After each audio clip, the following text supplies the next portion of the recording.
Marvel and DC universe में बहुत सारे पावरफुल बीइंग हैं, लेकिन आज हम जिस दो पावरफुल बीइंग के बारे में बात करने वाले हैं वो अपने अपने यूनिवर्स के दो मोस्ट पावरफुल बीइंग में से एक हैं और हम इन दोनों में एक बैटल करेंगे और जानेंगे कि इन दोनों में से ज्यादा पावरफुल कौन है। जहां एक तरफ the Lord of hell Lucifer morning star, जिसको डीसी के most powerful being the presence ने अपनी पहली रचना में बनाया था, इसीलिए द प्रेजेंस के बाद अगर कोई पावरफुल है तो वो है Lucifer the morning star. And दूसरी तरफ enigmatic and omnipotent being the बियॉन्डर। And Marvel comics में वन अबव ऑल के बाद अगर कोई सबसे ज्यादा पावरफुल है तो वो है बियॉन्डर। तो आइए देखते हैं कि इन दोनों में ज्यादा पावरफुल कौन है, बियॉन्डर या फिर लूसीफर। तो वीडियो को स्टार्ट करने से पहले अगर आप हमारे चैनल पे नए आ गए तो सब्सक्राइब करके बेल आइकन को प्रेस करें ताकि ऐसी इंटरेस्टिंग वीडियो आप तक सबसे पहले पहुंच सके। तो चलिए बिना किसी देरी के आज के इस वीडियो को स्टार्ट करते हैं। सबसे पहले हम बात करेंगे लूसीफर द मॉर्निंग स्टार के बारे में। तो डीसी यूनिवर्स के गॉड द प्रेजेंस ने अपने क्रिएशन एनर्जी से रचना किया था एंजल्स का, जिसमें से एक का नाम था समेल, जो कि मैटर्स का यूज करके किसी भी चीज की रचना कर सकता था और उसने आगे चल के स्टार्स की रचना की, जिसके बाद उसका नाम पड़ा Lucifer the morning star. Lucifer angels में सबसे पावरफुल था, पर कुछ टाइम बाद ये गॉड्स के खिलाफ हो गया, जिसके बाद इसको एक हेल में भेज दिया गया जहाँ वो उस हेल पे रूल करता है एंड डिमॉन्स को मैनिपुलेट करता है। लूसीफर ने एक नया यूनिवर्स एंड मल्टीवर्स भी बनाया था ताकि वो द प्रेजेंस से राइवल कर सके। लूसीफर वो चीजें भी कर सकता है जो नॉर्मल गॉड भी ना कर पाए। लूसीफर किसी को भी ओवर पावर कर सकता है एंड लूसीफर के पास एंजल विंग्स भी है जिससे इजीली फ्लाई कर सकता है। लूसीफर की स्पीड लिमिटलेस बताई गई है जो कि बहुत फास्ट है। लूसीफर के पास टाइम स्पेस एनर्जी मैनिपुलेशन की पावर है जिससे मल्टीवर्स में कहीं भी टेलीपोर्ट हो सकता है, टाइम को भी मैनिपुलेट कर सकता है एंड इसके साथ ये रियलिटी को भी चेंज कर सकता है। लूसीफर डीसी यूनिवर्स का बेस्ट मैनिपुलेटर है जो कि किसी को मैनिपुलेट कर सकता है। लूसीफर मल्टीवर्स एंड ओमनीवर्स बनने से पहले से एग्जिस्ट करता है, मतलब इन सब के क्रिएशन से पहले, इसीलिए इसके पास बहुत ही ज्यादा एक्सपीरियंस भी है। लूसीफर अपने आप को फिजिकल फॉर्म में चेंज करके यूनिवर्स या मल्टीवर्स में आता है, नहीं तो यूनिवर्स से डिस्ट्रॉय हो सकता है। लूसीफर इतना ज्यादा पावरफुल है कि उसके लिए कुछ भी करना इम्पॉसिबल नहीं है, वो कुछ भी कर सकता है एंड डीसी यूनिवर्स में लूसीफर को कोई नहीं मार सकता। अगर कोई इसको मार सकता है तो वो है द प्रेजेंस। तो इन सब को जानने के बाद आप सबको लूसीफर के पावर का अंदाजा तो लग ही गया होगा। अब बात कर लेते हैं बियॉन्डर के बारे में, जहाँ हम पहले उसके ओरिजिन के बारे में बात करेंगे एंड फिर जानेंगे उसके पावर्स के बारे में। तो बियॉन्डर एक ओमनीपोटेंट, ओमनीसेंट, ओमनीप्रेजेंट बीइंग है जो कि मार्वल यूनिवर्स का सेकंड मोस्ट पावरफुल बीइंग है। तो 1984 में आई द वॉर सीरीज में हमने इसके बारे में जाना था, जिसमें बस इसकी आवाज सुनाई गई थी। उसके बाद सीक्रेट वॉर 2 में हमने उसे एक अपीयरेंस में देखा। द मोलिक्यूलर मैन की वजह से स्पेस टाइम फैब्रिक में होल हो जाता है, जिससे हमें बियॉन्ड रियल्म के बारे में पता चलता है। बियॉन्ड रियल्म बेसिकली वो जगह है जहाँ बियॉन्डर रहता है और मल्टीवर्स से करोड़ों गुना बड़ा है। बियॉन्डर को लगता था कि एग्जिस्टेंस में वही अकेला है, पर जब उसे दूसरे वर्ल्ड के बारे में पता चला तो उसने अपने एनर्जी को स्टोर करके एक फिजिकल बॉडी तैयार की, जिसे हम बियॉन्डर कहते हैं। बियॉन्डर इतना ज्यादा पावरफुल है कि इसने गैलेक्सी एंड मल्टीवर्स को डिस्ट्रॉय करके एक वॉर वर्ल्ड बना दिया एंड सारे सुपर हीरोज को आपस में ही लड़वा दिया था। अपने पावर को शो करते हुए बियॉन्डर ने एक बार कहा था कि तुम्हारी पूरी क्रिएशन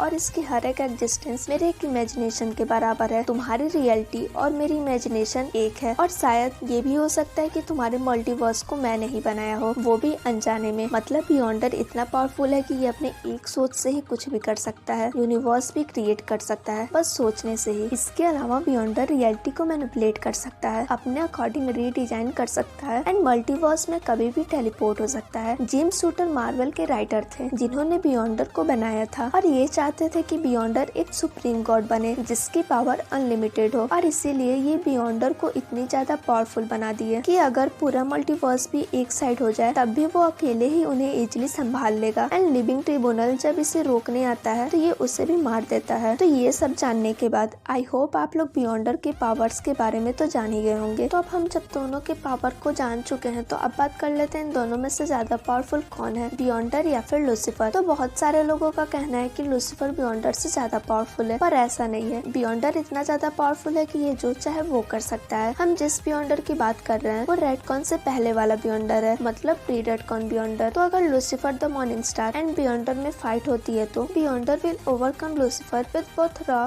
एंड साइकिक पावर। आपको क्या लगता है कमेंट बॉक्स में जरूर बताएं और अगर आपको ये वीडियो पसंद आई हो तो लाइक करना ना